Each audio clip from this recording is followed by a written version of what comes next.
Hey guys, I'm back. I promised you guys that I would come and tell you how MEPS went, and that's what I'm here to do. MEPS was a really long process, and it was kind of fun because you get to meet different people from different branches, and once you swear in, they become your brothers and sisters, and you're brothers and sisters in arm, but really, they're just your brothers and sisters. You drop the arm because you come really close and you're going to be around some of these people for a long time. So when I got to MEPS, I went to the hotel the day before. The hotel was really nice. I had to be there in between 3 and 7:30, and I got there, and we sat in this room. They told us where to go. We sat in this room. And that's for Oklahoma though. Different states might have different times, different areas, So we sat in this room, and then we filled out some like paperwork. We got our room key, went to our room, and we went and ate dinner.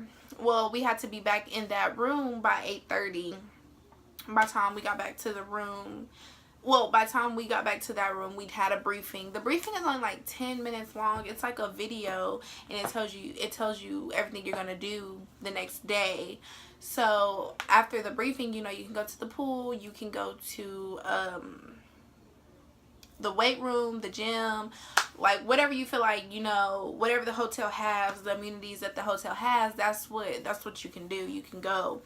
And curfew is at 10:30, so just make sure you're back in your room by 10:30, because the liaison, they come and they do room checks to make sure you're in by curfew. Well, it took me a really long time to fall asleep. I had a roommate, and she was up too, and we didn't fall asleep till like 12, and it was just really hard, and we knew we had to be up early, and I'm just like, I can't sleep. And so oh, my hair.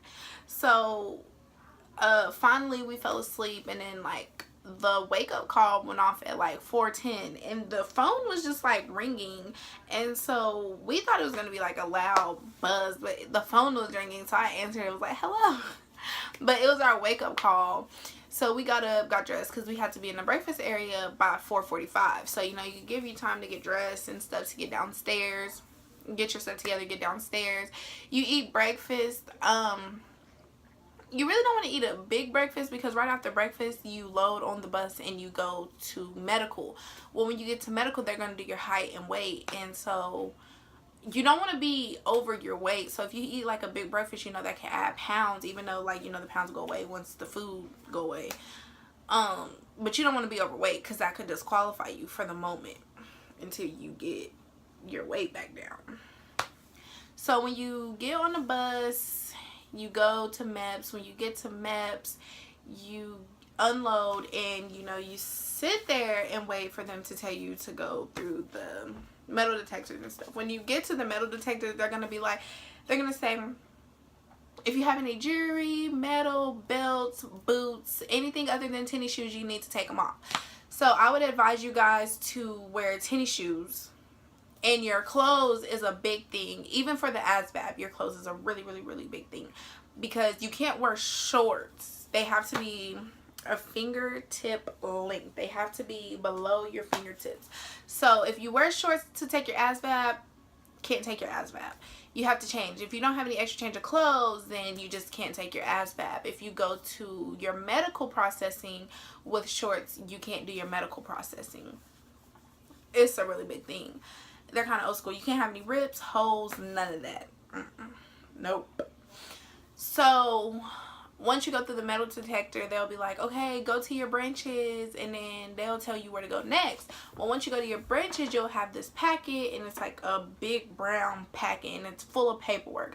This is for the Air Force. I don't know what color the other packets are, but for the Air Force, you'll have a big brown packet, and in that packet is all your paperwork for MEPS. If you do not have that, like, there's nothing you can do. So don't leave it on the bus, don't leave it at home, don't leave it in your backpack. Make sure you have that packet in your hands at all times. Make sure you have your social and your ID at all times, because without those three things, you're nothing to them. Like, they don't even know who you are. They can't even pull your records out without those three things.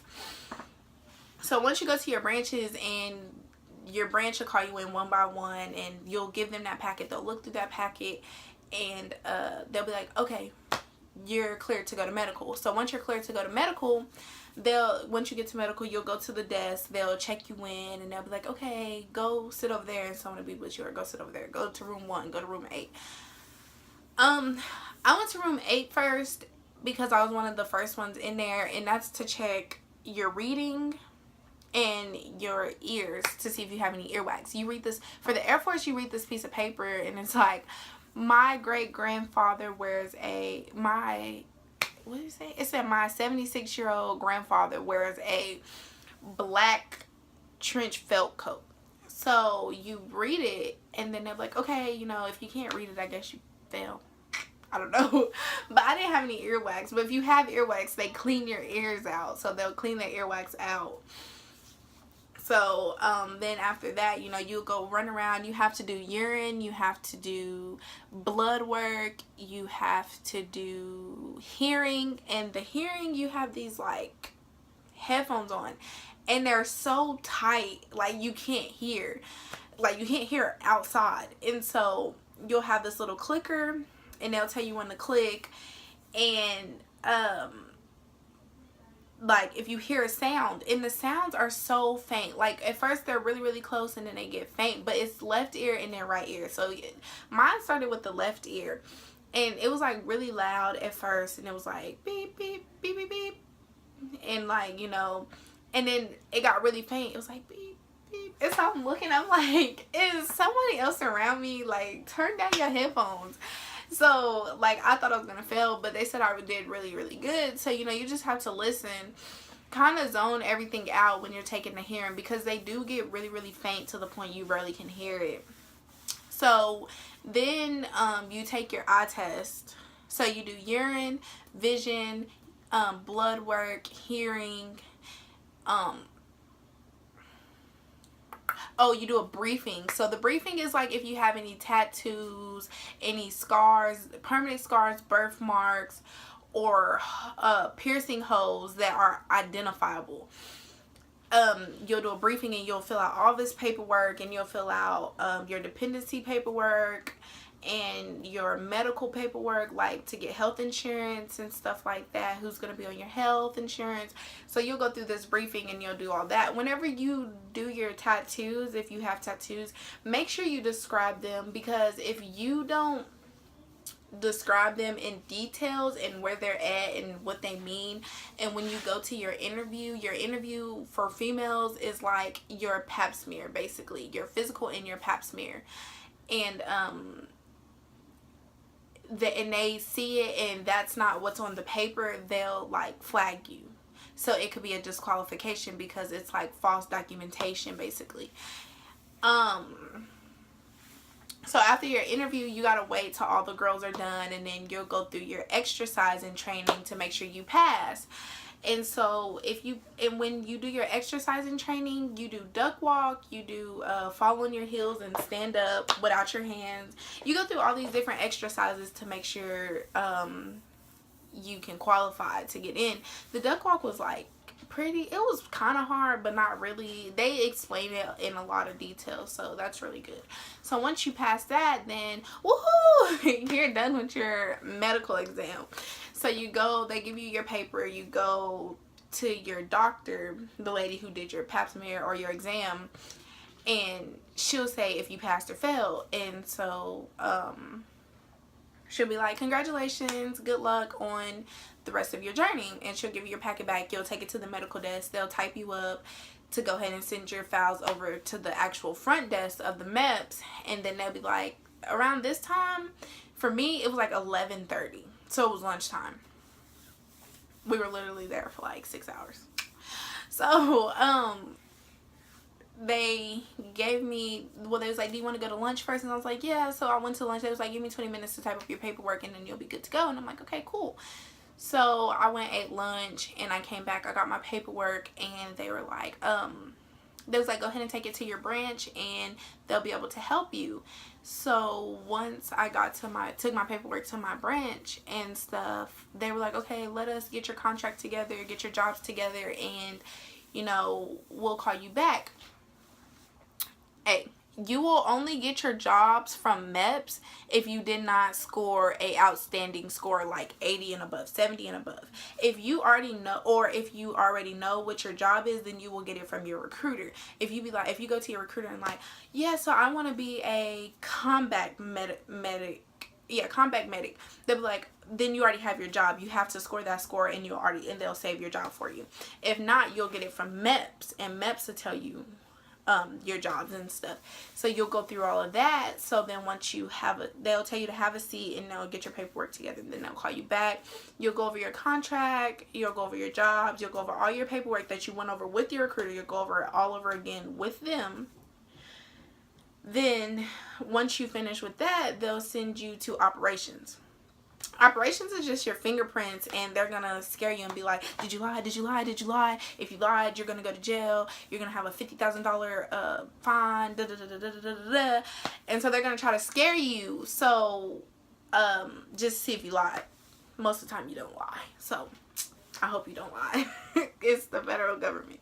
So then they'll tell you they're going to do a background check on you, and if you lied on anything, or if there's anything else you need to tell them, then, you know, you'll go to, if you haven't told them everything, you'll go to jail.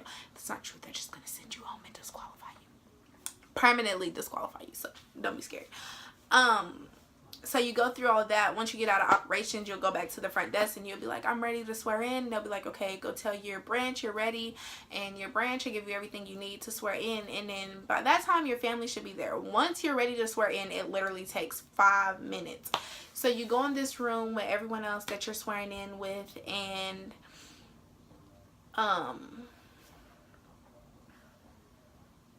yeah, you'll swear in, you'll give your oath, and your family will be there. They'll be taking pictures, and then after you swear in, you go into this other room with the swearing officer, and he'll have you to sign your contract. You'll do it by finger. Once you sign your contract, it'll be over, and you'll get to go home, and you'll be like, MEPS was long. You'll go home at like 4 o'clock, and you'll be like, you'll still feel the same. I mean, it's really exciting, but you'll just be waiting to leave by this time, unless you do same day leave, which is really intense. Really, really intense.